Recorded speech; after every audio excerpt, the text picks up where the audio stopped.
շնորհակալություն եմ հայտնում, որ այսօր հնարավորություն եք ընձեռնել այսպիսի մարդկանց հետ, ինչպիսին է պարոն Բազարյանը, պարոն Մաթևոսյանը, մեր համաձայնագիր Վարդանյանը, Տիկին Գաբրելյանը հանդես գալ, մտքերի փոխանակում եւ մի եզրահանգման գալ։ Դեռևս մանկության եւ պատանեկության տարիներին, քանի որ իմ ծնողները սովորել են Հայաստանի Հանրապետությունում, բարձրագույն կրթությունը ստացել են այստեղ, ինձ համար տարբերություն չկար Հայաստան, Լեռնային Ղարաբաղի ինքնավար մարզ կամ Լեռնային Ղարաբաղի Հանրապետություն եւ 15 տարեկանից արդեն իսկ սովորելով գրակել, այցելելով մարտական դիրքեր ու այնուհետև 16-ից մի քիչ անցա ու սկսեցի ծառայել ամեն մի հայի երկարագնդում, որտեղ մեկ հայ կար, ես համարում էի իմ եղբայրը, որպես տղամարդուն, աղջկան կնոջ համարում եմ իմ քույրը, մինչև այսօր էլ իմ մեջ այդպեսինն է։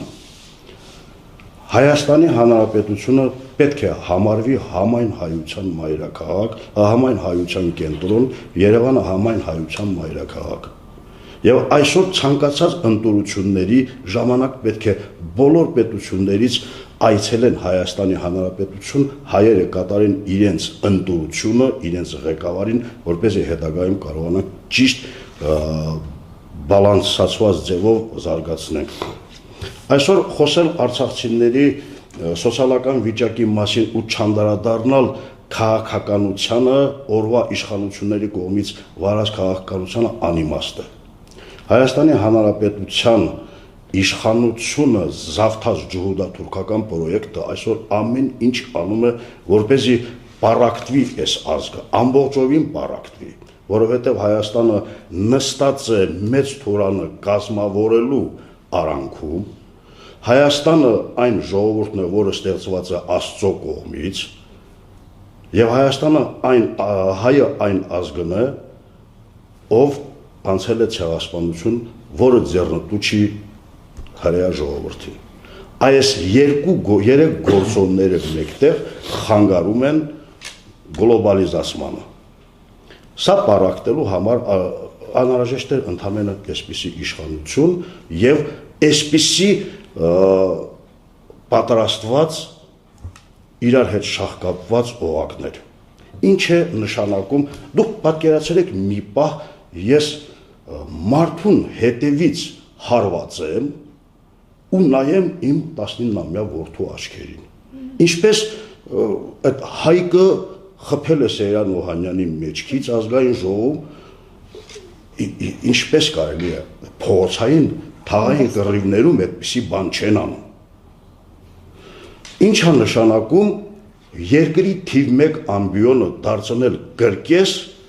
եւ կարգվել որպես գերագույն գլխավոր ծաղարացու։ Ինչ է նշանակում ասել թռնեք վերև իջնեկցած Ղարաբաղյան շարժում չի լինելու։ Կամ 2-3 օր առաջ Գեղամ Նազարյանը ասում է Ղարսյան շարժումը սկսեք։ Մենք ոչ Ղարսյան շարժում ենք սկսելու, ոչ Ղարաբաղյան շարժում, ոչ Նախճեվանյան, մենք համահայկական շարժում պետք է սկսենք, ճյուղավորված։ Ես Արցախում եմ ծնվել, ես Արցախում եմ մեծացել, ինձ նման հազարավոր տղերք, ովքեր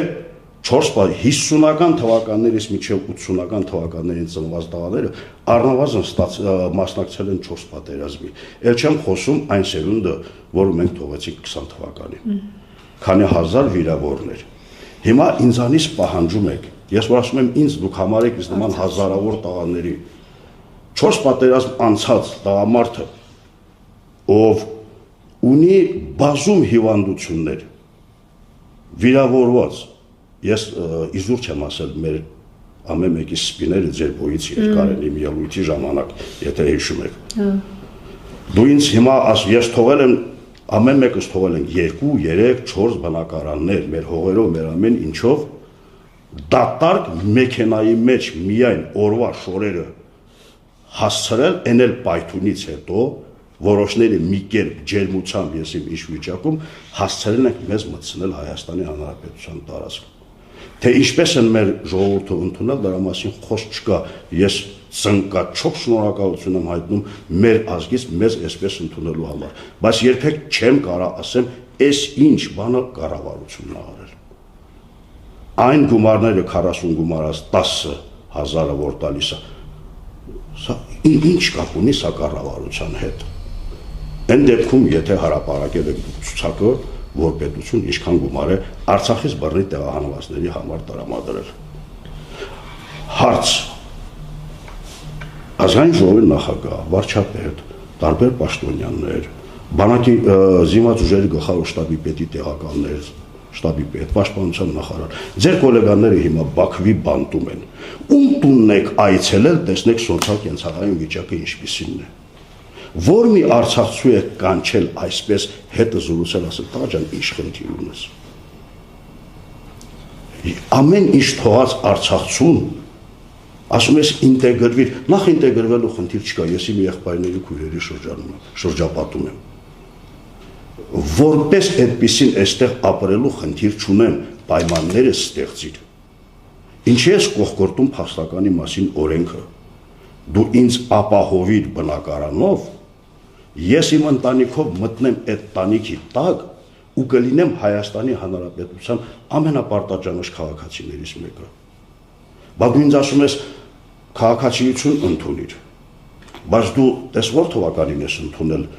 Արցախը որպես Հայաստանի մարզ եւ Արցախցուն տվել 070 կոդով անձնագիր, որտեղ գրված է Հակոբյան Վահրամ Արսենի, ազգությամբ հայ, բնակվում ծնվել է Հայաստանի Հանրապետությունում, բնակվում է Հայաստանի Հանրապետություն, Ստեփանագերտ քաղաքի Կամո փողոց 6 բնակարան։ Ով եմ ես։ Ես այն նույն դու եմ, քո եղբայրն եմ։ Ինչի ես ինձ ուզում նորից սկսես, խնդիր չկա, Ռուսաստանի Դաշնության մոտ 1/10 քաղաքներից հրավիրում են։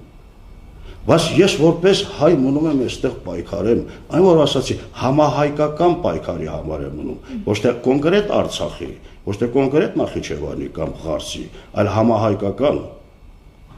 Ու ամենևին էլ Արցախում 28 տարից նվիրելով զինվորական ծառայությանը, ես չեմ ծառայել Արցախի Հանրապետության համար։ Ես ծառայել եմ Տրաբիզոնից մինչև Ջուլֆա, Կեսարիայից մինչև Գանձակ Հայաստան գաղափարի համար։ Եվ այսօր էլ դրա համար են պայքարելու։ Հիմա կառավարության անդամներ, ելնեք երկինք, իջնեք ցած,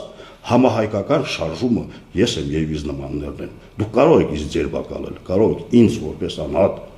ոչնչացնել, բայց երբեք իմ որդուս, իմ թոռանը չեք կարողանալ, որտեղ այդ ժամանակ այս գաղափարը արդեն առաջ է գնալու։ Գաղափարը մնալու է, դուք եք մահանալու, դուք եք ոչնչացնալու, դուք եք երկրի երեսից իսպար ոչնչանալու, իսկ գաղափարը մնայուն է, գնալու է։ Իսկ ինչ վերաբերում է սոցիալական վիճակին, մենք պիտի պայքարենք առանց որևէ նախապայմանի։ Այսօր կառավարությունը մանիպուլացիոն ասում է արցախցիները իշխանափոխություն են ուզում։ Ընկեր, ես իշխանափոխություն չեմ ուզում, ես հարգում եմ Հայաստանի Հանրապետությունում ձեր ձայն տված իմ քույրերին ու եղբայրներին, քանի որ իրավիճակը այսպիսինն է։ Ես հիմա ուզում եմ իմ կենցաղային պայմաններս բարելավեմ, ես ունենամ այստեղ